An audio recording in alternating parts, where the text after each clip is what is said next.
Education कितना ज़रूरी है, शिक्षा कितनी ज़रूरी है। देखो, जब तालीम हमारे पास होगी तभी तो हम नमाज के मसाइल को जानेंगे।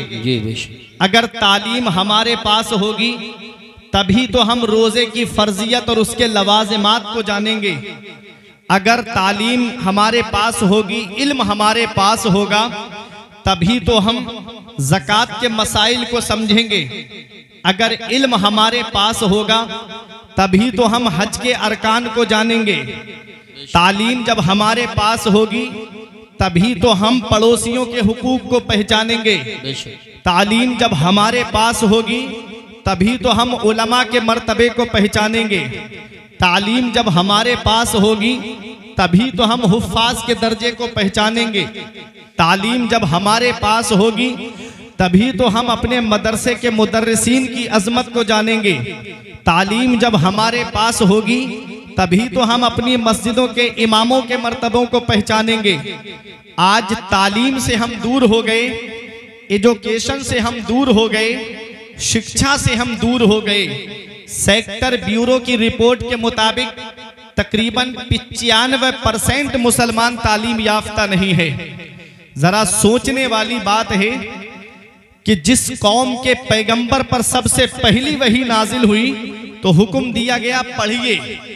जिस कौम के हाथ में कलम होना चाहिए था, जिस कौम के हाथ में किताब होनी चाहिए थी, आज मेरी वो कौम कोई मोबाइल में मस्त हो गई, कोई फेसबुक चलाती हुई नजर आती है। इल्ला माशाअल्लाह आज मेरी कौम के नौजवानों को देखो, कभी कभी अफसोस होता है कि जब हम गैरों की जमीन से गुजर करके जाते हैं तो उनके बच्चे कोई कोचिंग में मिलता है, कोई पढ़ता हुआ मिलता है, और आज हम मुस्लिम बस्तियों से गुजरे तो 4-4, 5-5 नौजवानों की टोलियां बनी हुई होती हैं। कोई इंस्टाग्राम चलाता नजर आता है, कोई फेसबुक देखता नजर आता है, कोई व्हाट्सएप चलाता नजर आता है, कोई गेम खेलता हुआ नजर आता है।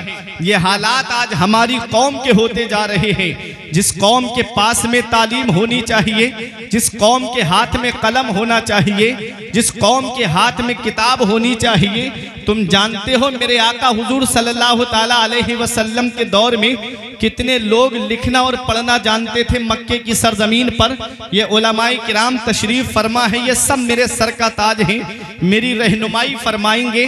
मक्के की सरजमीन पर जब मेरे नबी ने ऐलान नबूवत फरमाया तो तकरीबन 17 लोग लिखना और पढ़ना जानते थे। मेरे आका मक्के से मदीना हिजरत करके तशरीफ लाए। ऐसा पैगंबर जो जंगे बदर में जो कैदी गिरफ्तार होकर के आए, नबी ने फरमाया तुम में से जो लिखना पढ़ना जानता है मेरे 10-10 जानिसारों को लिखना और पढ़ना सिखा दे, मैं उसे आज़ाद कर दूंगा। अल्लाह अकबर। मेरे आका हुजूर सल्लल्लाहु अलैहि वसल्लम का फरमाने आली शान। मेरे आका ने फरमाया जो मेरे जानिसारों को 10 को लिखना और पढ़ना सिखा दे, मैं उसे आज़ाद कर दूंगा। जब मेरे आका इस दुनिया ज़ाहिरी से तशरीफ ले गए तो तकरीबन 1.25 लाख के पास में तालीम थी, 1.25 लाख थे जिनके पास में कलम था। अल्लाह अकबर। जब मेरे आका हुजूर सल्लल्लाहु अलैहि वसल्लम इस दुनिया ज़ाहिरी से तशरीफ ले गए, हजरत अबू बकर सिद्दीक का दौर आया, उमर फारूक आज़म का दौर आया, उस्मान गनी का दौर आया, मौला अली शेर खुदा का दौर आया। खुलाफाए अरबा के दौर तक आप देखिएगा न मर्दों में कोई मर्द ऐसा था जिसके पास तालीम ना हो, और ना औरतों में कोई औरत ऐसी थी जिसके पास में तालीम ना हो। अल्लाह अकबर। जरा देखो तो सही, 1200 साल तक मुसलमानों के पास में तालीम रही तो सरदारी का सेहरा उनके सर पे सजा रहा। लेकिन आज हम भाग गए कॉलेजों की तरफ, आज हम भाग गए यूनिवर्सिटीज की तरफ, आज हम चले गए कोचिंग और स्कूलों की तरफ। मैं अभी आपको बताऊंगा आज के दौर में दीनी तालीम भी कितनी जरूरी है और दुनियावी तालीम भी कितनी जरूरी है। लेकिन कभी आपने अपने पैगंबर का फरमान सुना? नबी ने क्या फरमाया है? हजरत अब्दुल्ला इब्ने उमर फरमाते हैं मन अरदल इल्मा फअलैहि बिल कुरान, कि जिसको चाहिए तालीम हासिल करने का जो इरादा करे फ़अलैहि बिल कुरान, तो उसे चाहिए कि वो कुरान की तालीम हासिल करे। अल्लाह अकबर। सबसे पहला फरमान क्या है कि जो चाहे कि मैं तालीम हासिल करूं, एजुकेशन हासिल करूं, शिक्षा हासिल करूं, तो उसे चाहिए कि वो पहले कुरान की तालीम हासिल करे। उसे चाहिए कि वो पहले कुरान पढ़े। अगर आपने कुरान नहीं पढ़ा और बिना कुरान पढ़े दुनिया से चले गए, तो याद रखना, मैं माँ बाप को भी एक पैगाम देना चाहता हूँ। यही औलाद जिसे आपने कुरान की तालीम नहीं सिखाई, अपनी औलाद को कुरान की तालीम नहीं दी, यही औलाद क़यामत के दिन अपने बाप को रब की बारगाह में खींच के लाएगी। ये इमाम गजाली फरमाते हैं, वो औलाद कहेगी मौला मेरा बाप मुझे भूखा रखता ये गवारा था, मेरा बाप मुझे नंगा रखता ये गवारा था, इसने मुझे कुरान की तालीम नहीं दिलाई, जिसकी वजह से मैं जायज़ और नाजायज़ में फ़र्क न कर सका, हलाल और हराम को मैं जान न सका। आज जिसकी वजह से मैं जहन्नम में जा रहा हूँ, मैं तन्हा नहीं जाऊंगा, अपने बाप को साथ में जहन्नम लेकर के जाऊंगा। आज जिस औलाद के लिए दौलत जमा करके गए, जिस औलाद के लिए पैसा जमा करके गए, आज जिस औलाद को मदरसे का रुख नहीं कराया, वही औलाद क़यामत के दिन जहन्नम में ले जाने का जरिया बन गई। काश इस औलाद को हमने पहले कुरान की तालीम दिलाई होती, काश हमने अपनी इस औलाद को पहले मदरसे में भेज करके अपने इलाके के हुफ़ाज़े किराम से इसको कुरान करीम की तालीम दिलाई होती, तो यही औलाद हमको जन्नत में ले जाने का जरिया बन जाती। कुरान की तालीम से हम दूर हो गए। कुरान की तालीम से हम कितने दूर हैं? तुम क्या समझते हो कुरान की तालीम से हट करके कोई इंसान कामयाब हो जाएगा? नहीं नहीं प्यारे मुसलमानों, ये कुरान अल्लाह की वो किताब है जिसके अंदर हर चीज़ का बयान मौजूद है। रब कुरान में फरमाता है, वला रत्बिन वला याबिसिन इल्ला फी किताबिन मुबीन, कोई खुश्क-ओ-तर चीज ऐसी नहीं है जिसका जिक्र कुरान के अंदर मौजूद न हो। हीरे कुरान के अंदर मौजूद है, मोती कुरान के अंदर मौजूद है, सदफ कुरान के अंदर मौजूद है, गौहर कुरान के अंदर मौजूद है। और जिस मरीज को दुनिया के डॉक्टरों ने इलाज कर दिया हो, उसकी शिफा भी कुरान के अंदर मौजूद है। लेकिन शर्त यह है इतना इल्म होना चाहिए, शर्त यह है इतनी सलाहियत होनी चाहिए, शर्त यह है इतनी काबिलियत होनी चाहिए। आओ मैं आपको कुरान करीम की तालीम के ताल्लुक से बता दूं कि कुरान की तालीम कितनी जरूरी है। याद रखना, इमाम गजाली फरमाते हैं, वो बस्ती मुर्दों की बस्ती है जिस बस्ती में नबी की शरीयत का एक आलिम ना हो। अल्लाह अकबर। ये इमाम गजाली फरमा रहे हैं, वो बस्ती मुर्दों की बस्ती है जिस बस्ती के अंदर नबी की शरीयत का एक आलिम ना हो। कुरान की तालीम बहुत जरूरी है। अपने बच्चों को कुरान की तालीम दो।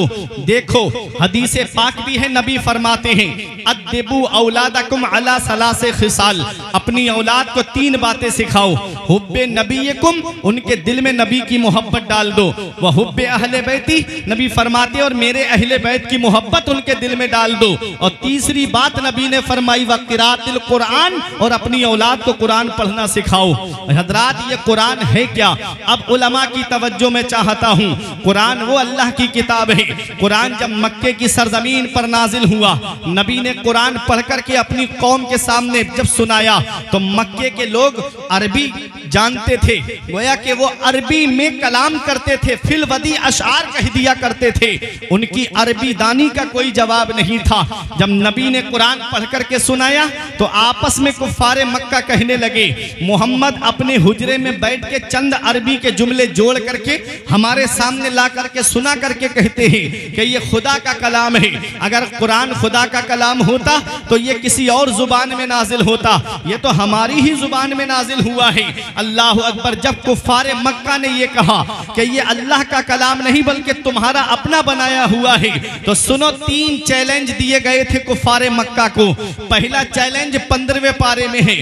रब इरशाद फरमाता है, कुल इन इज्तमाअतिल इंसु वल जिन्न अला अन यातू बिमिस्ली हाज़ल कुरान ला यातूना बिमिस्ली वलौ काना बअदुहुम लिबअदिन ज़हीरा।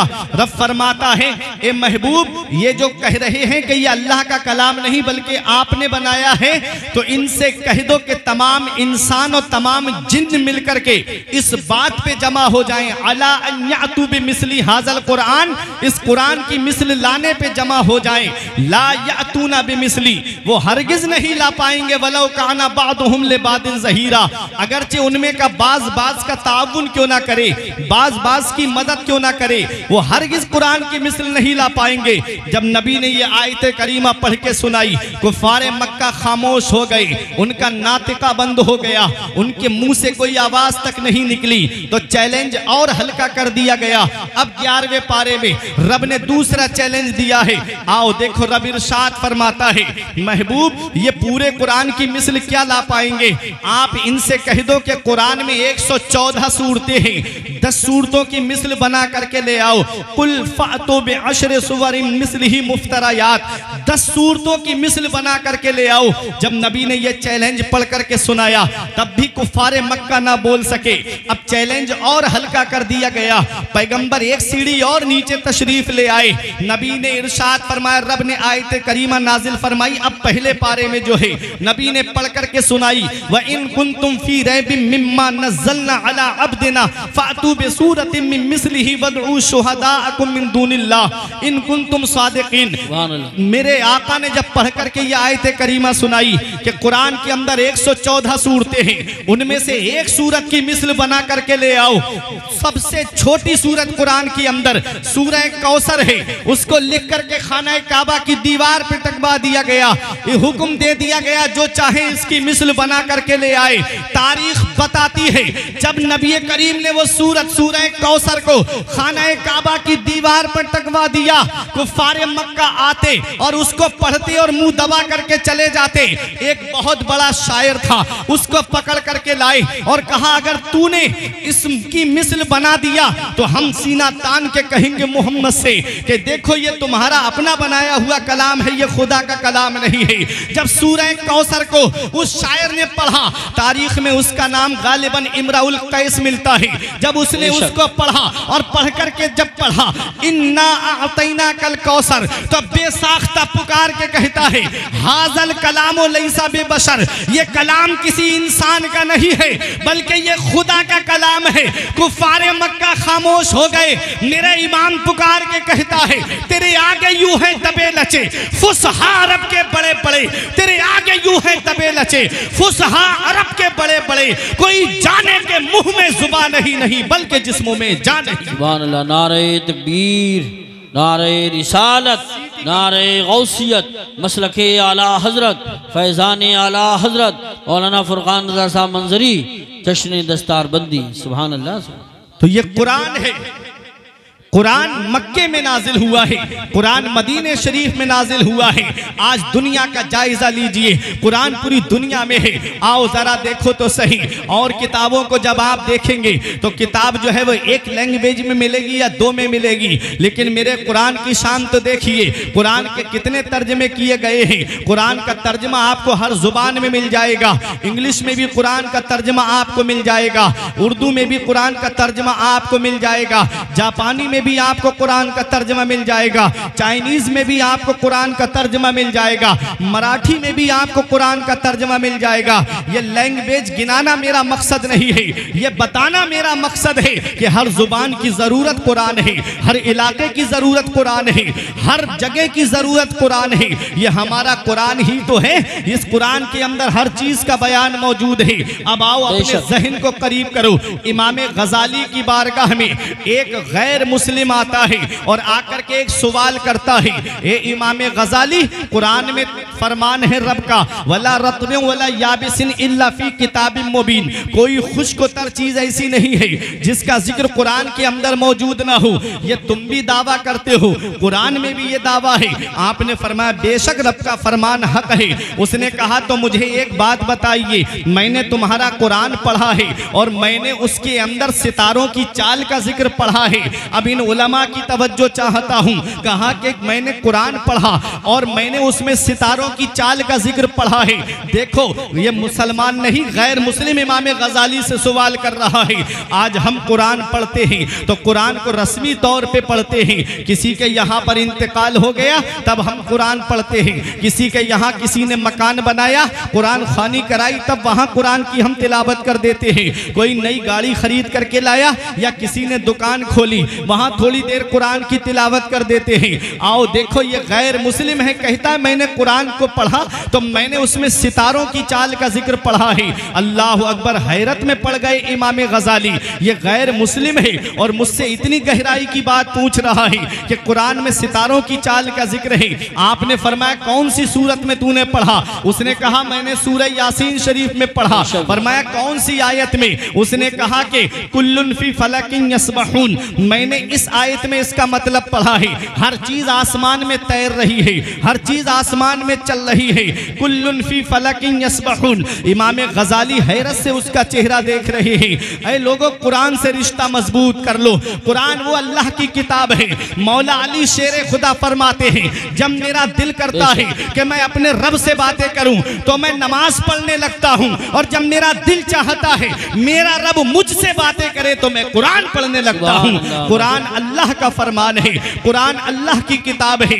ये कुरान ही तो है जिसके अंदर हर चीज का बयान मौजूद है। इमाम गजाली फरमाते हैं तूने कौन सी आयत में पढ़ा? उसने कहा कुल्लुन फी फलकिन यस्बहून, हर चीज आसमान में तैर रही है। अल्लाह अकबर। आपने फरमाया तो कहता है सीधी चाल का जिक्र मुझे मिल गया। आसमान में जो सितारे चलते हैं वो दो तरह से चलते हैं, एक मुस्बत अंदाज में चलते हैं, दूसरे मनफी अंदाज में चलते हैं, एक निगेटिव अंदाज में, दूसरे पॉजिटिव अंदाज में। अल्लाह अकबर। इमाम गजाली हैरत से उसका चेहरा देख रहे थे। उसने कहा सीधी चाल का जिक्र मुझे मिला लेकिन उल्टी चाल का जिक्र मुझे नहीं मिला। आपने मुस्कुरा के फरमाया थोड़ा और गौर कर लेता तो तुझे उल्टी चाल का भी जिक्र मिल जाता। जरा मोहब्बत से बोलो तड़प के सुभान अल्लाह। फरमाया अगर थोड़ा और गौर कर लेता तो तुझे उल्टी चाल का भी जिक्र मिल जाता। उसने कहा आप मुझे समझाइए तो सही, आप मुझे बताइए तो सही। इमाम गजाली ने फरमाया देख तूने कौन सी आयत से? कहा कुल्लुन फी फलक। आपने फरमाया कुल्लुन फी फलक। अब देखो ये उलमा तशरीफ फरमा है, अपनी दुआओं से नवाजेंगे।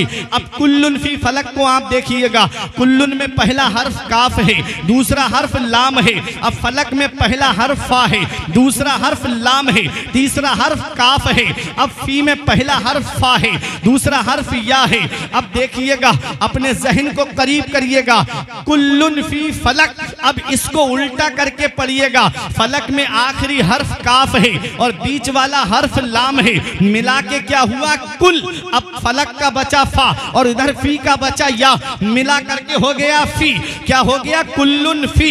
अब यहाँ पर फी का फा और इधर लफ्ज़े कुल है। अब देखिएगा, इधर फी और कुल का आखिरी हर्फ लाम है और पहला हर्फ काफ है। अब इधर से पढ़ते हुए जाएंगे तब भी हो जाएगा फलक। अब देखिए इमाम गजाली फरमाते हैं अगर सीधी तरफ से पढ़ोगे तब भी कुल्लुन फी फलक है, और उल्टी तरफ से पढ़ोगे तब भी कुल्लुन फी फलक है। सीधी तरफ से पढ़ोगे तो सितारों की सीधी चाल का जिक्र मौजूद है, और उल्टी तरफ से पढ़ोगे तो सितारों की उल्टी चाल का जिक्र। सुभान अल्लाह। नारे तकबीर, नारे रिसालत, नारे गौसियत, मसलके आला हजरत, फैज़ान आला हजरत, उलमाए अहले सुन्नत, हज़रत अल्लामा फुरकान रज़ा साहब की मंजरी। माशाअल्लाह माशाअल्लाह। सुभान। ये है हमारा कुरान। बात है, वाह वाह वाह। हर चीज कुरान में है, हर चीज कुरान के अंदर मौजूद है। आप देखिए तो सही। आओ जरा देखो कुरान। आज ये जो आप हालात देख रहे हैं ना, ये जो लाइट आप देख रहे हैं ना, लाइट ये सबसे पहले किसने बनाई? ये भी एक मुसलमान ही की देन है। ये जो आप हवाई जहाज देखते हैं ना, ये भी सबसे पहले किसने बनाया? ये भी एक मुसलमान ही ने बनाया। वो तो सितम सह के भी चुप हैं, ये वफादारी हमारी है। अरे जिद पे घर आ जाए तो सरदारी हमारी है। कुतुब मीनार, ताजे आगरा या लाल किला हो, बहुत इतरा रहे हो, ये सब फनकारी हमारी है। सुभान अल्लाह। हक है, हक। आप जरा जायजा तो लीजिए। एक बात मैं आपसे पूछता हूं, ये जितनी यूनिवर्सिटीज चल रही हैं, कॉलेज चल रहे हैं, इनकी उम्रें कितनी है? कभी आपने इस पे देखा? अंदर जाकर के गूगल पे आप सर्च करके देख लीजिएगा। ये उलमा तशरीफ फरमाए सबसे पुरानी यूनिवर्सिटी जो है वो जामिया अजहर है। सुभान। वो भी पहले मदरसा था। सुभान अल्लाह। रब्बी है, तालीम है, दीनी तालीम। बेशक। देखिए 400 साल, 450 साल से ज्यादा किसी यूनिवर्सिटी की उम्र नहीं है। अब आप मुझे बताएं, जब कोई यूनिवर्सिटी नहीं थी 400 साल पहले, कोई कॉलेज नहीं था, तो कोई आर्किटेक्ट भी नहीं होगा, कोई इंजीनियर भी नहीं होगा, कोई बीटेक भी नहीं होगा, क्योंकि ये डिग्री तो कॉलेज से मिलती है ना, यूनिवर्सिटी से। कभी आपने देखा जब कोई यूनिवर्सिटी नहीं, कोई कॉलेज नहीं, कुतुब मीनार बन रहा था, दिल्ली की जामा मस्जिद तामीर हो रही थी, ताजमहल बनाया जा रहा था, तो ये कहां से आए?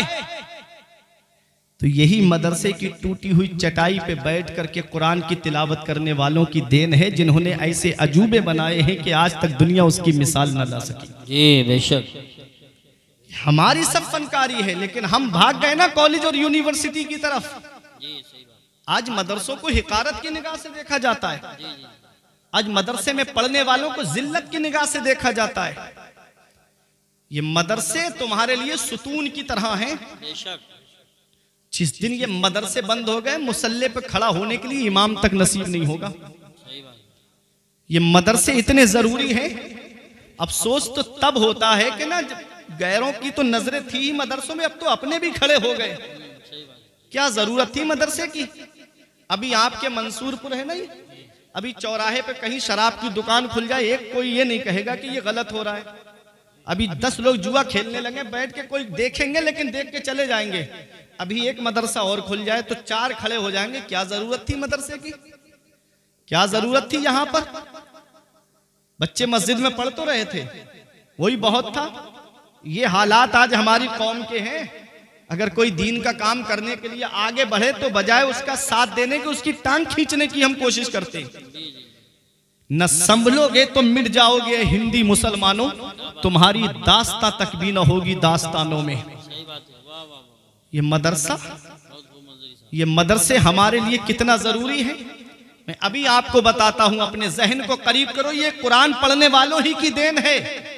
सबसे पहला हवाई जहाज किसने बनाया? हजरत अब्बास बिन फरनास ने बनाया। कुरान पढ़ा, परिंदे का तसव्वुर लिया कि परिंदा जब फिजा में उड़ता है तो उसको मेंटेन करके जो रखती है वो उसकी पूंछ रखती है। बिना पूंछ का हवाई जहाज बनाया, उड़ा भी 7-8 मिनट तक उड़ा भी, लेकिन लैंडिंग के वक्त में क्रैश हो गया। तो ये देन तो हमारी है ना, नुस्खा तो हमारा है ना। लेकिन याद रखो, ये सबसे पहला हवाई जहाज जिसने बनाया वो हजरत अब्बास बिन फरनास हैं। सबसे पहली घड़ी जिसने बनाई, हजरत यूसुफ बिन अम्र मस्जिद कुर्तुबा के अंदर बैठ करके, अल्लाह अकबर, वो अजीम मुहक्किक जिसने घड़ी बनाई तो उसको मस्जिद कुर्तुबा में नहीं लगाया, बल्कि दमिश्क की जामा मस्जिद में लगाया। सुभान अल्लाह। वो भी ये कुरान पढ़ने वाले की देन है। ये सबसे पहला कागज किसने बनाया? ये भी कुरान पढ़ने वाले ने बनाया। पहले कागज बनता था रुई से, अब कागज बनता है दरख्त से, अब कागज बनता है लकड़ी से।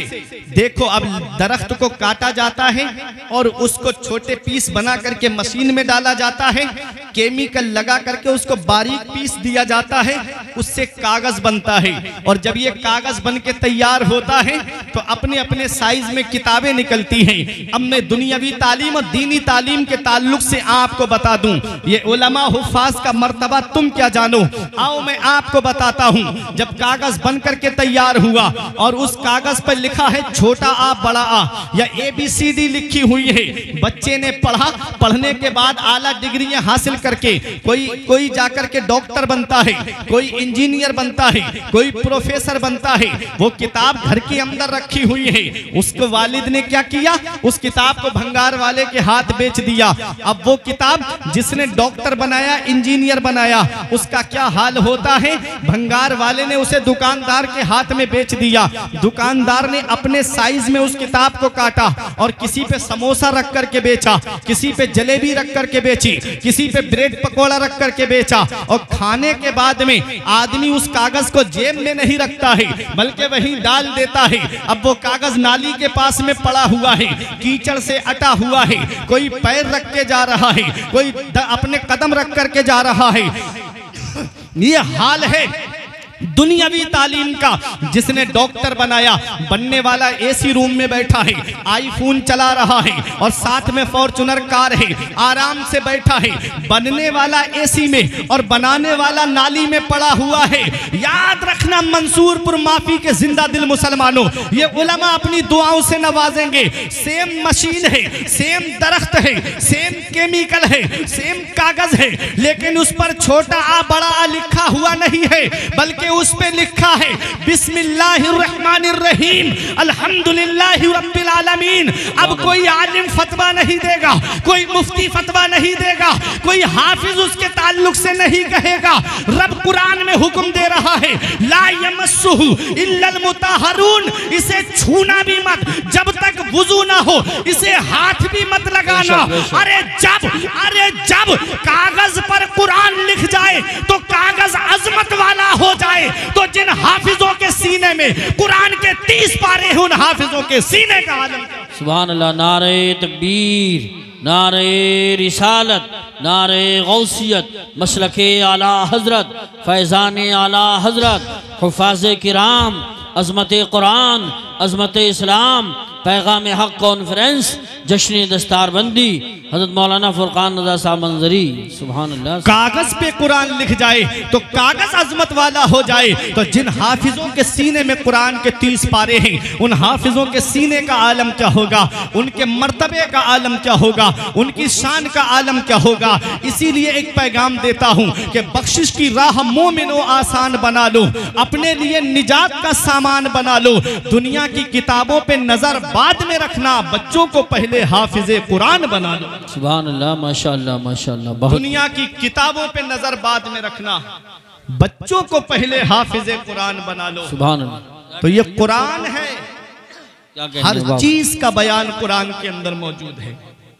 हर चीज का जिक्र कुरान के अंदर मौजूद है। ये कुरान जब तक हमारे सीने से लगा रहा, सारे जहान में हमारा नाम था। बेशक, बहुत। जब तक कुरान को हम सीने से लगाए रहे, सरदारी का सेहरा हमारे सर पे बंधा हुआ था। आज हम कुरान की तालीम से दूर हो गए, आज हमारे मदरसे वीरान हो गए, आज हमने सिनेमा हॉल आबाद कर दिए। अफसोस होता है अपनी कौम के ऊपर, जो कौम नाच गानों में 50-50 हजार रुपए लुटा करके चली आए, जो कौम 50-50 हजार रुपए के बैंड अपने बच्चों की शादी में बजवाए। उस कौम के ताल्लुक से अमीरी देखना हो तो इनके शौक अरमान देखो, और इनकी गरीबी देखना हो तो मदरसों को देखो और मस्जिद के इमामों को देखो। आज हमने मस्जिदें सूनी कर दी, आज हमारे मदरसे वीरान हो गए, सिनेमा हॉल हमने आबाद कर दिए। अभी ईद पर एक फिल्म रिलीज हुई थी, मैंने खुद अपनी आंखों से देखा। अपनी कौम के नौजवानों को बहुत जल्दी ईद की नमाज पढ़ के 3-3 लोग एक एक गाड़ी पे बैठ करके 3-3 हजार के टिकट खरीद करके फर्स्ट शो देखने के लिए गए। उसकी फिल्म हिट कराएंगे, उसकी फिल्म सुपर डुपर हिट कराएंगे। ये आवाजें थी उन लड़कों की। किसकी फिल्म की बात करता है जो तुझे पहचानता तक नहीं, जो तुझे जानता तक नहीं। सही बात। अरे उस नबी की शान जरा देख, जिस नबी की उम्मत में पैदा हुए। कौम मूसा में पैदा हुए होते तो कब के मिटा दिए गए होते। बेशक।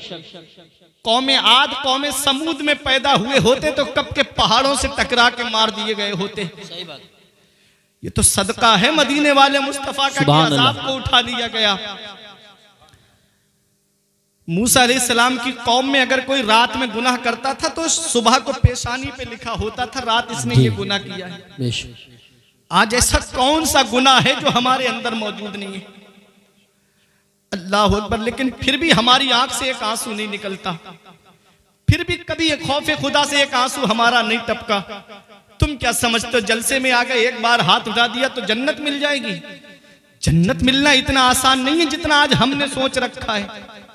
कुरान मेरा फरमाता है अम हसिब्तुम अन तदखुलुल जन्नत इला आखिरिल आया, क्या तुम ये गुमान करे बैठे हो कि जन्नत तुम्हें इतनी आसानी से मिल जाएगी? अगर जन्नत मिलना इतना आसान होता तो अपने वक्त के उस्मान गनी को देखिए, जिन्हें दुनिया में जन्नती होने की बशारत मिली। ये मकाम किसी और सहाबी को नहीं मिला जो हजरत उस्मान गनी को मिला कि नबी की 2 शहजादियां आपके निकाह में आई हैं। बेशक। आपको जुन्नूरैन कहा जाता है, दो नूर वाले।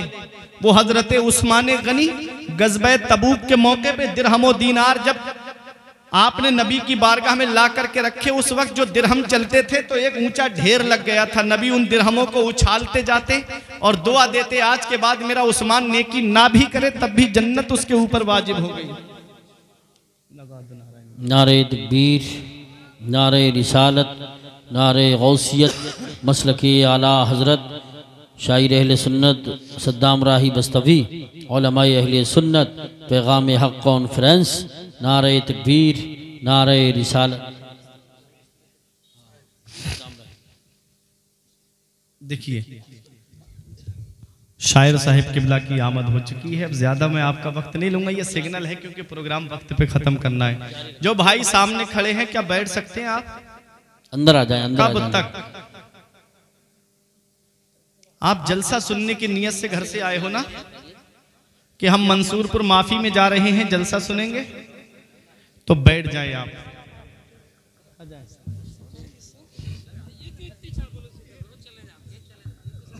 जी, जरा मोहब्बत से हाथ उठा के बोलिए या रसूल अल्लाह। माशाअल्लाह।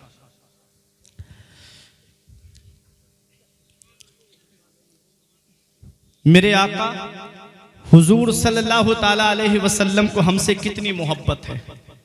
अकर रातों में उठ उठ करके हम गुनाहगारों के लिए रोते थे। जब इस दुनिया में तशरीफ लाए तब भी नबी अपनी गुनाहगार उम्मत को नहीं भूले। जब मेराज को तशरीफ ले गए तब भी हम गुनाहगारों को नहीं भूले। रब के कुर्बे खास में भी हम गुनाहगारों को नहीं भूले। आका जब इस दुनिया ज़ाहिरी से तशरीफ ले गए तब भी मेरे आका हम गुनाहगारों को नहीं भूले। आला हजरत पुकार के कहते, जो ना भूला आज तक हम गरीबों को रजा, जो ना भूला आज तक हम गरीबों को रजा, याद उसकी अपनी आदत कीजिए, कीजिए चर्चा उन्हीं का सुबह शाम, जाने काफिर पर कयामत कीजिए, गैज में जल जाएं बेदीनों के दिल, या रसूल अल्लाह की कसरत कीजिए। तो मोहब्बत अपने नबी से करो, प्यार अपने नबी से करो। उन मुंबई के आवारों से क्या मोहब्बत की बात करते हो जो तुम्हें पहचानते तक नहीं, जो तुम्हें जानते तक नहीं। अल्लाह अकबर। मेरे आका हुजूर सल्लल्लाहु अलैहि वसल्लम की उम्मत में हम पैदा हुए हैं, अपने नबी से सच्ची मोहब्बत करो। मेरा इमाम तो यूं कहता है, उन्हें जाना उन्हें माना, न रखा गैर से काम, लिल्लाहिल हम्द में दुनिया से मुसलमान। सुभान अल्लाह, माशाअल्लाह, माशाअल्लाह। मदीने वाले मुस्तफ़ा हमसे कितनी मोहब्बत करते हैं, हमसे कितना प्यार फरमाते हैं। मेरे प्यारे मुसलमानों, आज हम अफसोस होता है अपनी कौम के ऊपर। 3-3 हजार के टिकट खरीद करके जो कौम फिल्में देखने के लिए जाए, अल्लाह अकबर। आज मदरसे उनके देखो तो मदरसों के अंदर कई महीने से असातिज़ाए किराम की तनख्वाहें तक का इंतजाम नहीं हुआ है। ये हालात आज हमारी कौम के हो गए। आज हमने मदरसे अपने सूने कर दिए, मदरसों के अंदर से हमारी तवज्जो हट गई। आज मदरसों के अंदर हमारी तवज्जो नहीं रही है। ये मदरसे तुम क्या समझते हो? ये मदरसे ही तो हमारे लिए हैं जहां से तुमको इस्लाम के रहनुमा मिलते हैं। ये मदरसे ही तो हैं जहां से कौम के रहबर और रहनुमा दुनिया में आते हैं। आओ जरा देखो, इन मदरसों को हिकारत की निगाह से मत देखो। ये मदरसे ही तो हैं। अरे जब इस हिंदुस्तान की आजादी पे आप गौर करेंगे तो तारीख हमें ये बताएगी कि इस हिंदुस्तान में अंग्रेजों के खिलाफ सबसे पहले जिसने जिहाद का फतवा दिया था वो कोई कॉलेज का पढ़ा हुआ नहीं था, वो कोई यूनिवर्सिटी का पढ़ा हुआ नहीं था, बल्कि अल्लामा फजले हक खैराबादी इसी मदरसे ही के तो पढ़े हुए थे। अगर मदरसे की टूटी हुई चटाई पे बैठ करके जिसने तालीम हासिल की और सबसे पहला अंग्रेजों के खिलाफ जिसने जिहाद का फतवा दिया था वो मदरसे ही का तो पढ़ा हुआ था। अल्लाह अकबर। ये है हमारे मदरसे। देख लो, यही मुरादाबाद है जिसके बीच चौराहे पर अंग्रेजों ने मौलाना किफायतुल्लाह काफी अलैहि रहमा को बीच चौराहे पे सूली पे चढ़ा दिया। और आपको सूली पे चढ़ाने से पहले आखिरी ख्वाहिश पूछी तो कहा कि मैं नमाज पढ़ना चाहता हूँ। 2 रकत नमाज पढ़ी। उसके बाद अंग्रेज बोले बहुत जल्दी नमाज पढ़ ली। कहा इसलिए पढ़ ली ताकि तुम ये ना समझ लो कि मैं मौत के खौफ से डर गया हूँ। अरे गुलामाने मोहम्मद जान देने से नहीं डरते, गुलामाने मोहम्मद जान देने से नहीं डरते। ये सर कट जाए या रह जाए कुछ परवाह नहीं। सुभान अल्लाह। नारे तकबीर, नारे रिसालत, नारे गौसियत, मसलके आला हजरत, फैज़ान आला हजरत, उलमाए अहले सुन्नत, मौलाना फुरकान रज़ा साहब मंजरी जश्न वो भी मदरसे ही के तो पड़े हुए थे जिन्होंने अंग्रेजों को ललकार के कहा था कि कोई गुल बाकी रहेगा ना चमन रह जाएगा, बस रसूलुल्लाह का दीने हसन रह जाएगा। हम सफीरो बाग में है, कोई दम के चहचहे, बुलबुलें उड़ जाएंगी, सूना चमन रह जाएगा। नाम शाहाने जहां मिट जाएंगे काफी, मगर नामे पाके मुस्तफ़ा और पंजतन रह जाएगा। वो भी मदरसे ही के तो पड़े हुए थे। अरे देखो मौलाना इनायतुल्लाह काकौरबी अलैहि रहमा, उलमा जानते हैं इल्मे सर्फ की किताब इल्मुस्सेगा जिन्होंने लिखी, जिनको अंग्रेजों ने काला पानी भेज दिया था, वो भी मदरसे ही के तो पड़े हुए थे। मौलाना मोहम्मद अली जौहर जिन्होंने अंग्रेजों को ललकार के कहा था कि दौरे हयात आएगा कातिल कज़ा के बाद, है इब्तिदा हमारी तेरी इंतहा के बाद, कत्ले हुसैन असल में मर गए यजीद है, इस्लाम जिंदा होता है हर करबला के। सुभान अल्लाह, माशाअल्लाह माशाअल्लाह। मदरसे ही के तो पड़े हुए थे। अरे कहाँ कहाँ मैं आपको दिखाऊं, आओ आपको दूर जाने की जरूरत रही है। यही बरेली शरीफ की सरजमीन है। और आप जब बरेली शरीफ में सिटी स्टेशन की तरफ से जब बाकरगंज के अंदर आएंगे तो वहां पर आपको रास्ते में जामे नूरिया की तरफ जब आप आएंगे तो वहां रास्ते में आपको एक कब्रिस्तान मिलेगा और वहां पर एक अल्लाह का नेक बंदा लेटा हुआ है जिसे आज भी दुनिया वाले हाफिज रहमत अली खां के नाम से जानते हैं। ये कौन हाफिज रहमत अली खां है? आओ जरा तारीख उठा करके देखो। जब पीलीभीत के अंदर जामा मस्जिद की बुनियाद रखने का वक्त आया, जब उसका नंबर आया, तब हाफिज रहमत अली खां भी मौजूद थे, लेकिन ये शर्त रखी गई थी कि इसकी बुनियाद वो रखे जिसकी ना तो जमात नमाज ब जमात कभी तर्क हुई हो और जिसकी ना सुन्नत गैर मुअक्कदा कज़ा हुई हो। अल्लाह अकबर। आप देखिए तो सही, सुन्नत गैर मुअक्कदा क्या है? अगर वक्त है तो पढ़ ले और वक्त नहीं है तो ना पढ़े तो कोई आदमी पे गुनाह नहीं पड़ेगा, लेकिन आदत बना लेना गुनाह है। तो आओ मैं आपको बता दूं, हाफिज रहमत अली खां भी खड़े हुए हैं। अपने वक्त के बड़े बड़े आलिमों ने कदम पीछे हटा लिए, लेकिन आगे बढ़ा तो अपने वक्त का नवाब आगे बढ़ा, जिनका नाम हाफिज रहमत अली खां है। हाफिज रहमत अली खां कहते आज मेरा राज खुल गया, आज मेरा राज खुल गया। मैं ही वो शख्स हूँ जिसकी ना तो जमात से नमाज कभी कज़ा हुई है और ना जिसकी सुन्नत गैर मुअक्कदा कभी कज़ा हुई है। पीलीभीत के अंदर जो जामा मस्जिद है, दिल्ली की जामा मस्जिद की हूबहू कॉपी है। आप जिन्होंने देखी है वो जानते हैं। उस मस्जिद की बुनियाद जिसने रखी उसे हाफिज रहमत अली खां कहते हैं। ये कुरान के हाफिज थे। अंग्रेजों से लड़ाई हो रही थी, देश की आज़ादी में के लिए हमारे उलमा ने कितनी जाने दी है। ये उलमा आप देख रहे हो ना, दिल्ली के इंडिया गेट पे जाकर के देखो, जो स्वतंत्रता सेनानियों के नाम लिखे हैं। 1 लाख स्वतंत्रता सेनानी जिन्होंने हिंदुस्तान की आजादी में हिस्सा लिया, अगर उस इंडिया गेट पे जाकर के देखोगे ना तो 76,000 नाम सिर्फ मुसलमानों के लिखे हुए हैं। ये मुसलमान ही तो है कि जब वतन के लिए जरूरत पड़ी तब ये मुसलमान आगे बढ़े, जब देश के लिए जरूरत पड़ी तब ये मुसलमान आगे बढ़े। फिर भी हमसे ये गिला है कि वफादार नहीं। याद रखना प्यारे मुसलमानों, ये उलमा आप देख रहे हो, देखो तारीख उठा करके, हाफिज रहमत अली खां मैदाने जंग में है, अंग्रेजों से लड़ाई हो रही है। एक अंग्रेज ने तोप का गोला निशाना बांध के हाफिज रहमत अली खां पे चलाया, आपके सीने पे लगा, जमीन के अंदर जाकर के धंस गया, लेकिन आपके सीने का कुछ नहीं हुआ। अंग्रेजों ने जब आप शहीद हो गए उसी जंग में, जिस्म को कब्जे में लेकर के आपके जिस्म से कुर्ता हटा करके देखने लगे, किसी मुसलमान की चंद सांसें बाकी थी। पूछा क्या देख रहे हो? कहा ये देख रहे हैं हमने तोप का गोला निशाना बांध के हाफिज रहमत अली खां पे चलाया है, लेकिन हाफिज रहमत अली खां के सीने का कुछ नहीं हुआ।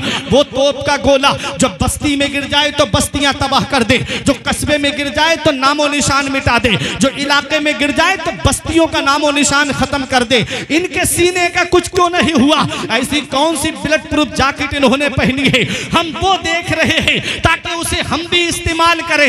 मुसलमान कहता है इन्होंने कोई जैकेट नहीं पहनी है, कहा फिर सीने का कुछ क्यों नहीं हुआ? तो मुसलमान कहता है अरे इनके सीने को दुनिया की आग तो क्या जहन्नम की आग भी नहीं जला सकती, क्योंकि ये किसी और किताब के हाफिज नहीं थे, ये कुरान पाक के हाफिज थे। सुभान अल्लाह। नारे तकबीर, नारे रिसालत, नारे गौसियत मसलके आला हजरत फैज़ान आला हजरत पैगाम हक़ कॉन्फ्रेंस हज़रत अल्लामा फुरक़ान रज़ा साहब मंजरी उलमाए अहले सुन्नत। सुभान अल्लाह सुभान अल्लाह। ये कुरान है, जिस सीने में कुरान आ जाए उस सीने को जहन्नम की आग नहीं जलाएगी। बेशक इन उलमा और हुफ्फाज को हिकारत की निगाह से देखने वालों, इनका मर्तबा कयामत के दिन पता चलेगा, इनकी शान कयामत के दिन पता चलेगी।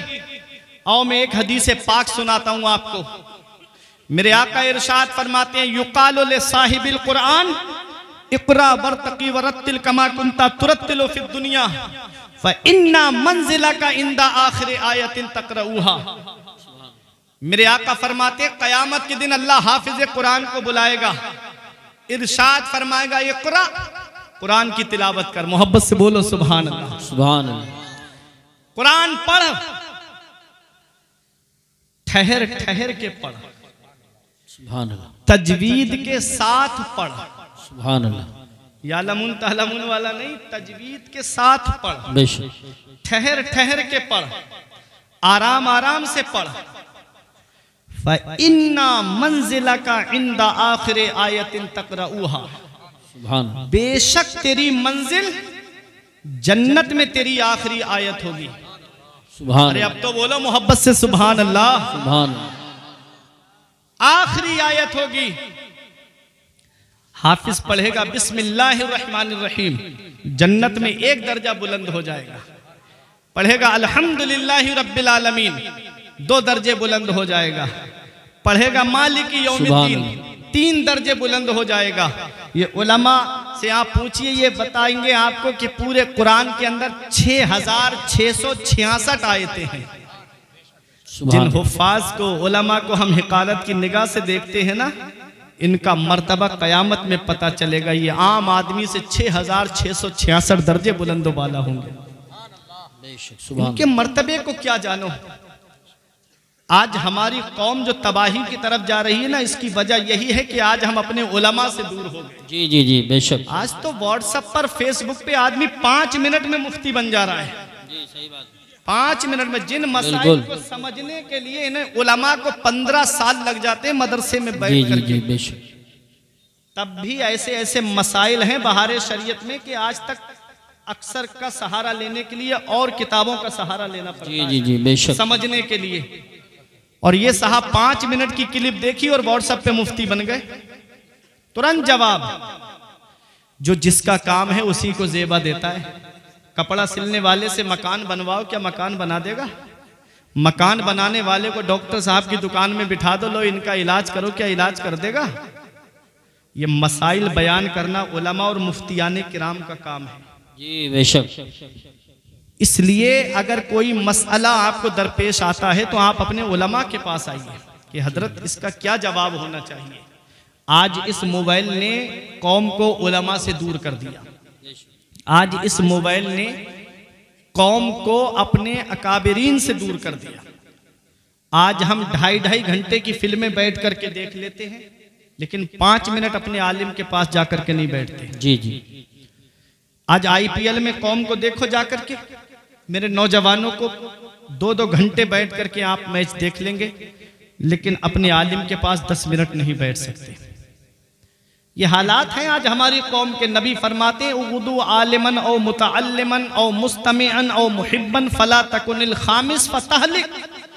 नबी ने फरमाया तुम सुबह इस हाल में करो कि तुम आलिम हो, या तो तुम आलिम बन जाओ, और आलिम ना बन सको तो आलिम के पास इल्म दीन हासिल करने वाले बन जाओ। बेशक बेशक। सुभान। इसमें समझने की बात यह है, आलिम से दूर नहीं किया, इल्म भी हासिल करना है तो आलिम के पास ही जाओ। आलिम बन जाओ या आलिम से इल्म हासिल करने वाले बन जाओ। इल्म हासिल ना कर सको तो आलिम की बातें सुनने वाले बन जाओ, और आलिम की बातें सुनने वाले भी ना बनो तो आलिमों से मोहब्बत करने वाले बनो। वाह वाह वाह। सुभान अल्लाह। फला तकुनिल खामिस, नबी ने फरमाया 5वां मत बन जाना, इनका दुश्मन मत बन जाना। जी बेशक। इनसे नफरत करने वाला मत बन जाना, इनकी बुराइयां करने वाला मत बन जाना। फतहलिक, नबी ने फरमाया वरना हिलाक हो जाएगा, जी बेशक, बर्बाद हो जाएगा। ये कौन फरमा रहा है? ये मदीने वाले मुस्तफ़ा फरमा रहे हैं। आज जो हमारी बर्बादी के लक्षण हैं, कभी हमने अपने नामाए आमाल पे गौर किया? जब भी कहता हूँ या अल्लाह मेरा हाल देख, हुक्म होता है अपना नामाए आमाल देख। याद रखना प्यारे मुसलमानों, आज उलमाए किराम की हम बुराइयां करते नजर आते हैं, आज हुफ्फाज़े किराम की हम बुराइयां करते हुए नजर आते हैं, आज हम अपने उलमा की तौहीन करते हुए नजर आते हैं। अगर तौहीन की तो हिलाक हो जाओगे, उलमा की बुराई की तो हिलाक हो जाओगे, उलमा से नफरत की तो हिलाक हो जाओगे। और अपने दिलों से ये हसद निकाल दो। उलमाए किराम का मर्तबा नबी ने बुलंद किया है, इनकी शान नबी ने बुलंद की है, इनके मर्तबे को कोई घटा नहीं सकता है। अपने दिलों से हसद की बीमारी निकाल दो। शेख सादी फरमाते हैं हसद का इलाज सिवाय मौत के कुछ नहीं है, और जिसके दिल में राई के दाने के बराबर भी हसद होगा वो जन्नत में नहीं जाएगा। तुमने देखा है कितने फिरके होंगे? नबी ने क्या फरमाया है? नबी ने फरमाया है कि बनी इसराइल 72 फिरकों में बटी थी, मेरी उम्मत 73 फिरकों में बटेगी। और 73 में फरमाया नबी ने 72 जहन्नम में जाएंगे और एक फिरका जन्नत में जाएगा। कभी तुमने उसके पस मंजर पे गौर किया है? उलमाए किराम भी इसमें एक तहकीक ये भी करते हैं कि वो 72 कौन होंगे, उनके जहन्नम में जाने की सबब आपको देखना है और उसकी पहचान आपको करना है। तो बहुत अच्छी पहचान बताई हमारे उलमा ने कि वो 72 जो होंगे हसद की बिना पे जहन्नम में जाएंगे। वो हसद जो जलन होगी उनके अंदर, कोई सहाबा से हसद कर रहा है, कोई नबियों से हसद कर रहा है, कोई कुरान की तिलावत से हसद कर रहा है, कोई सहाबाए किराम के मर्तबे को घटा बढ़ा रहा है, कोई सहाबाए किराम की शान में गुस्ताखियां कर रहा है, कोई अहले बैत किराम की शान में गुस्ताखियां कर रहा है, कोई अपने उलमा की शान में गुस्ताखियां कर रहा है। ये हालात हैं। अब आप जरा देखिए, आप कहोगे कोई दलील है तो मैं कहूंगा हसद के अदद आप निकाल के देख लीजिए। ये उलमा जानते हो, जो तावीज लिखने वाले वो तो और बेहतर जानते हैं। हसद के अदद कितने हैं? हसद के अदद हे के 8 हैं और सीन के 60 हैं। 8 और 60 मिलाकर सीन के 60 हैं और हे के 8 हैं, कितने हुए? 68। और दाल के 4 हैं, मिलाकर के कितने हुए? 72। जो जहन्नम में जाएंगे उनकी एक वजह यह भी होगी कि उनके दिल के अंदर हसद की बीमारी। जी जी जी, बेशक बेशक बेशक। तो ये हसद अपने दिल से निकाल दो, ये हसद की बीमारी अपने दिल के अंदर से निकाल दो। आज कोई औलिया से किराम से हसद कर रहा है, कोई नबियों से हसद कर रहा है, कोई वलियों से हसद कर रहा है, कोई सहाबा की शान में गुस्ताखियां कर रहा है। तो ये हसद अपने दिल से निकाल दो। उलमाए किराम के करीब हो जाओ, अपने हुफ्फाज के करीब हो जाओ। जो भी रसूल पाक पे कुर्बान हो गया, मरने के बाद खुल्द का मेहमान हो गया, अल्लाह की रहमत ने उसे गोद में लिया जिसका भी बच्चा हाफिज कुरान हो। सुभान अल्लाह, माशाअल्लाह। तो अपने बच्चों को पहले बेसिक तालीम दिलाओ। आखिरी बात, अपने बच्चों को पहले बेसिक तालीम दिलाओ। पहले अपने बच्चों को मदरसा भेजो, पहले अपने बच्चों को कुरान की तालीम दिलाओ, हदीस की तालीम दिलाओ। वरना आप इन उलमा से पूछिए, कॉलेज और यूनिवर्सिटियों के अंदर ईमान के लुटेरे बैठे हुए हैं, ईमान को लूटने वाले। जब हमारे बच्चों के पास कुरान और हदीस की तालीम होगी, वो अपने ईमान को बचा लेगा। जी बेशक। मैं ये नहीं कहता डॉक्टर ना बनाओ, इंजीनियर ना बनाओ, या प्रोफेसर या मास्टर ना बनाओ। पहले अपने बच्चों को कुरान की तालीम दो, बेशक। पहले अपने बच्चों को दीनी तालीम दो। और मैं तो इन तलबा से भी कहूंगा कि आप फारिग होने के बाद ये मत समझना कि हमको मुसल्ला इमामत संभालना है। जी जी जी। ये मत सोचना कि हमको किसी मदरसे में बैठ करके जो है तालीम देनी है। जी। उलमाए किराम जो तालीम दे रहे हैं उन्हीं की आप कदर कीजिएगा। जी। जो इमाम इमामत पे हैं, अहकाम शरा के पाबंद हैं, आप उन इम्मा का ख्याल रखिएगा। एक पैगाम देता हूं अपने तलबा को, एक भाई होने के नाते, तुम्हारे लिए तालीम हासिल करने के बाद यूनिवर्सिटी के रास्ते खुले हुए हैं। जी जी। कॉलेज के रास्ते खुले हुए हैं। डॉक्टरेट की तरफ आओ, इंजीनियरिंग की तरफ आओ, आईएएस की तैयारियां करो, आईपीएस की तैयारियां करो। जी। आज समाज भी चाहता है कि उसे एक साफ सुथरा वकील मिल जाए। आज समाज भी चाहता है कि उसे वो डॉक्टर मिल जाए जो किसी की किडनियां ना बेचे, बल्कि गरीबों को गरीब समझ करके उसकी मदद करता हुआ नजर आए। जी जी जी बेशक। आज समाज भी चाहता है उसे वो इंजीनियर मिल जाए कि जो ईमानदारी के साथ जो जायज सही है पुल पास करना, उसी पुल को पास करे, कहीं मौलवी जैसे पुल पास करता हुआ नजर ना आए।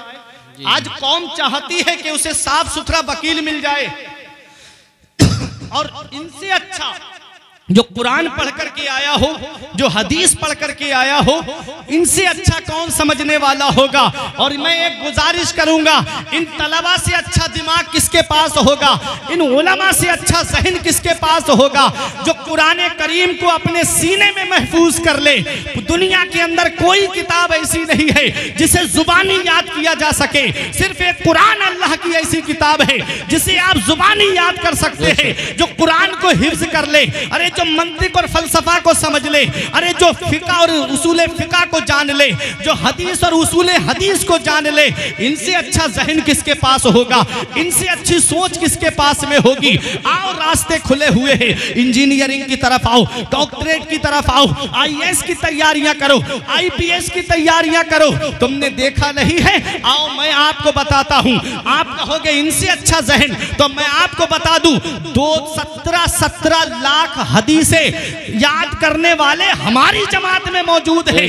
2 लाख मौजू हदीस याद करने वाले हमारी जमात में है, ताकि आगे से कोई मौजू हदीस बयान करे तो उसका मुंह रोका जा सके, उसको मुंह तोड़ जवाब दिया जा सके। अरे इनसे अच्छा ज़हन किसके पास में होगा। जरा देख लो उठा करके अपनी तारीख को। इमाम आजम के पास में एक बूढ़ी औरत आई, बेवा, अपने 7 या 8 साल के बच्चे को लेकर के। अब ये उलमा अपनी दुआओं से नवाजेंगे। आपके पास आके बोली, हुजूर अपने मदरसे में मेरे बच्चे का दाखिला ले लो। वो बच्चा बड़ा खूबसूरत, हसीन और जमील था। आप जानते हो, मैं आपको बताना भी अभी इस तरह मैं आपको समझाना चाहता हूं कि देखो, कुछ बच्चे ऐसे होते हैं बचपन में हसीन और जमील, जो कभी कभी फितने का सबब बन जाते हैं, जो कभी कभी आजमाइश का सबब बन जाते हैं। मेरे इमाम ने ज़हन से काम लिया। आपने सोचा कहीं ये बच्चा फितने और का सबब ना बन जाए, इसलिए आपने उस माई से कहा, माई मेरे मदरसे में उसका दाखिला लिया जाता है, मेरे मदरसे में उसको पढ़ाया जाता है जो कुरान हिफ्ज करके आता है। हिकमत ये थी मेरे इमाम के इस फरमान में कि जब ये हिफ्ज करने जाएगा 2.5 या 3 साल लग जाएंगे, दाढ़ी भी निकल आएगी, बड़ा भी हो जाएगा, कोई मसला नहीं बनेगा। उलमा की तवज्जो चाहता हूँ। जब मेरे इमाम ने इतना कहा, माई मेरे मदरसे में उनका दाखिला लिया जाता है जो कुरान हिफ्ज करके आते हैं, माँ का दिल टूट गया, माँ की आंखों में आंसू आ गए। बच्चे ने माँ को रोते हुए देखा, माँ का हाथ पकड़ के कहा, अम्मी वापस चलो। माँ ने कहा, बेटा किस लिए? कहा, माँ अब हाफिज कुरान बन के आएंगे इमाम की बारगाह में, अब कुरान हिफ्ज करके आएंगे इमाम की बारगाह में। 1 हफ्ते के बाद में माई फिर ले गई अपने बच्चे को। इमाम आजम ने फरमाया, माई तूने मेरा फरमान नहीं सुना, मैंने कहा था ना कि कुरान हिफ्ज करके ही मेरे मदरसे में बच्चे का दाखिला लिया जाता है। कुरान हिफ्ज करा के लाई हो। इमाम आजम से उस माई ने कहा, हुजूर हाफिज बना करके लाई हूँ, हाफिज बना करके लाई हूँ। 7 दिन में, 1 हफ्ते में जो कुरान को हिफ्ज कर ले, उसी को दुनिया इमाम मोहम्मद के नाम से जानती है, जिसने इल्मे हदीस पर मुअत्ता इमाम मोहम्मद किताब। सुभान अल्लाह। नारे तकबीर, नारे रिसालत, नारे गौसियत, मसलके आला हजरत, उलमाए अहले सुन्नत, पैगाम हक कॉन्फ्रेंस, मौलाना फुरकान रज़ा साहब मंजरी। सुभान। ये हमारी जमात में है जो 1 हफ्ते में कुरान हिफ्ज कर ले, वो हमारी जमात में है। तो आओ मेरे तलबा, तुम्हारे लिए यूनिवर्सिटीज के रास्ते खुले हैं। आलिम बनने के बाद में, हाफिज बनने के बाद में, आओ और आकर के दुनियावी तालीम के अंदर आओ और दिखा दो दुनिया वालों को कि हमसे अच्छा जहन किसके पास है, हमसे अच्छी सोच किसके पास है, हमसे अच्छी फिक्र किसके पास है। तो एक पैगाम आज के जलसे से मैं ये देना चाहता हूँ। मदरसे के सहन में आप बैठे हुए हो, ये मदरसा ही तो है, ये हुफ़ाज़े किराम आप देख रहे हो, ये उलमाए किराम आप देख रहे हो, ये मदरसे ही की तो देन है। आप देख रहे हो ना, ये मदरसे ही की तो देन है। मदरसे की टूटी हुई चटाइयों पे बैठ करके जो आज दीन का काम अंजाम दे रहे हैं। इसलिए गुजारिश करूंगा, अपने उलमा से करीब हो जाओ, अपने बस्ती के अइम्मा से करीब हो जाओ। ये उलमा से करीब हो जाओगे, इनकी ज़रूरतों का आप ख्याल रखिएगा। मदारिस के अंदर आकर के देखिएगा किस चीज़ की हमको ज़रूरत है। ये दुनिया चंद दिन की है, हम यहाँ हमेशा रहने के लिए नहीं आए हैं। ये अचानक आने वाली मौतों से इबरत हासिल हासिल नहीं करते, ये अचानक आने वाली मौतों से नसीहत हासिल नहीं करते। अभी चंद दिन गुजरे कोरोना काल को गए हुए, तुमने नहीं देखा? मैंने अपनी आंखों से एक एक घर में 3-3 जनाजे रखे हुए देखे थे। बरेली शरीफ में एक मोहल्ला ऐसा जिसमें एक दिन में 18 जनाजे उठे। कब्र खोदने वाला कब्रिस्तान छोड़ करके चला गया। ये अचानक आने वाली मौतों से नसीहत हासिल करो, मौत की तैयारी करो, पता नहीं मौत कब और कहां और किस जगह आ जाए। इसलिए इस दुनिया से जब जाना हो तो इस हाल में दुनिया से जाना कि नमाजें पढ़ के दुनिया से जाना, रोजे रख करके दुनिया से जाना, नेक अमल करके दुनिया से जाना, जुए और शराब से दूर होकर के दुनिया से जाना। कहीं ऐसा ना हो कि इधर जनाजा उठे, उधर लोग मोहल्ले के ये कह दें अच्छा हुआ लोगों को सताने वाला चला गया, अच्छा हुआ लोगों पे जुल्म करने वाला चला गया। कहीं ऐसा ना हो कि इधर जनाजा उठे, उधर मोहल्ले के लोग कहे वो देखो जुआरी का जनाजा जा रहा है, वो देखो शराबी का जनाजा जा रहा है, वो देखो उलमा को सताने वाले का जनाजा जा रहा है, वो देखो हुफ्फाज की तौहीन करने वाले का जनाजा जा रहा है। इस हाल में दुनिया से मत जाना, बल्कि ऐसे काम करके दुनिया से जाना कि जब इधर जनाजा उठे और लोगों की आंखों में आंसू हो और इमाम साहब पुकार के कह दें लहिद में इश्के रुखे शह का दाग लेके चले, लहिद में इश्के रुखे शह का दाग लेके चले, अंधेरी रात सुनी थी चराग लेके चले। सुभान अल्लाह, माशाअल्लाह माशाअल्लाह। अच्छे काम करके दुनिया से जाओ, नेक अमल करके दुनिया से जाओ। भरोसा नहीं है, हमारे बुजुर्गों ने कहा सबसे बड़ा अक्लमंद वो है जो अपनी नेकी खुद करके जाए, और सबसे बड़ा बेवकूफ इंसान वो है जो अपनी नेकी दूसरों पे डाल के जाए। जी तुम क्या समझते हो जिस औलाद को आज मोबाइल चलाने से फुर्सत नहीं मिलती, व्हाट्सएप देखने से फुर्सत नहीं मिलती, इंस्टाग्राम पे अपनी तस्वीरें अपलोड करने से फुर्सत नहीं मिलती, वो क्या तुम्हारी कब्र पे जाकर के कुरान पढ़ेंगे? या तो औलाद को इस हाल में छोड़ के जाओ, या तो आलिम बना के जाओ, या हाफिज बना के जाओ। क्योंकि औलाद जब आलिम या हाफिज होगी तो ये दुआ जरूर करेगी, रब्बना ग़फ़िरली वले वालिदैया वलिल मुमिनीना यौम यक़ूमुल हिसाब। ए अल्लाह मुझे बख्श दे, मेरे माँ बाप को बख्श दे, और तमाम मोमिनीन को बख्श दे। तो अपनी औलाद को दीनी तालीम सिखा के जाओ, कहीं ऐसा ना हो कि उधर जनाजा रखा हो और इधर औलाद बंटवारे के लिए लड़ती हुई नजर आए। ऐसे हालात भी हमने देखे हैं। औलाद जब कुरान की हाफिज या आलिम होगी तो सरहाने बैठ करके सूरह यासीन शरीफ की तिलावत करते हुए नजर आएंगे, कब्र पे कुरान पढ़ते हुए नजर आएंगे। ये दुनिया चंद दिन की है। शेख सादी फरमाते जहां ए बिरादर नुमानत बकस दिल अंदर जहां आफरी बंदोबस मकुन तकिया बर मुल्क दुनिया पुष्ट के 20 यार कश तू परवर दो कुष्ट चुआहंग रफ्तन कुनत जाने पाक चे बर तख्त मुर्दन चे बर रुए खाक। शेख सादी फरमाते ए भाई ये दुनिया किसी के साथ नहीं रही, दुनिया के बनाने वाले अल्लाह से दिल लगा। दुनिया की मोहब्बत में है बदनामियां बहुत, अल्लाह की मोहब्बत में कोई बदनाम नहीं होता। फरमाते हैं दुनिया की दौलत पे भरोसा मत कर, दुनिया के मुल्क पे भरोसा मत कर कि अल्लाह ने बहुत तेरे जैसों को पाला और मार डाला। बड़े बड़े दौलत वाले आए, बड़े बड़े पैसे वाले आए और आज उनका नामो निशान मिट गया। शेख सादी फरमाते हैं जब पाक जान जाने का इरादा करती है तो जमीन पे मरना और तख्त पे मरना दोनों बराबर है। दुनिया के चक्कर में मत फंसना, अल्लाह को राजी करो, उसके रसूल को राजी करो। बरेली शरीफ से रेहाने मिल्लत की आवाज आई थी, जमाना खफा है तो क्या गम है इसका, जमाना खफा है तो क्या गम है इसका, जमाने को ठोकर लगाए चला जा, जमाना ही एक दिन तेरे साथ होगा, तू आका को अपने मनाए चला जा। वाह, हमें अपने नबी को राजी करना है, हमें अपने रसूल को राजी करना है। इन मदारिस पे तवज्जो दो, इन उलमाए किराम का अदब व एहतराम करो। यही एक पैगाम था, कुछ ज़रूरी बातें थी जो आपके सामने मैंने मुख्तसर से वक्त में पेश कर दी। ये ज़िंदगी सवार ये दिलशाद कीजिए, लम्हात ज़िंदगी के ना बर्बाद कीजिए। जब मकसद हयात इबादत खुदा की है, पढ़िए नमाज, मस्जिदें आबाद कीजिए। सभी के सामने एक दिन ज़रूर आता है, ये हुस्न फ़ानी है लेकिन गुरूर आता है। किसी क्रीम से पाउडर से कुछ नहीं होता, नमाज पढ़ने से चेहरे पे नूर आता है। परवरदिगार आलम की बारगाह में दुआ है, मेरे कुछ अर्ज करने में सबकत लिसानी की वजह से या बतकाज़ा बशरियत कोई गलती हो गई हो तो इन उलमा को बना के तौबा करता हूं। अस्तगफिरुल्लाह रब्बी मिन कुल्ले ज़ंबियों व अतूबु इलैहि। कलमा तैयब पढ़ने ला इलाहा इल्लल्लाहु मुहम्मदुर रसूलुल्लाह सल्लल्लाहु अलैहि वसल्लम। रही कली तो फूल खिलेंगे, जिंदगी बाकी रही मंसूरपुर वालों तो फिर मिलेंगे। अस्सलाम वालेकुम।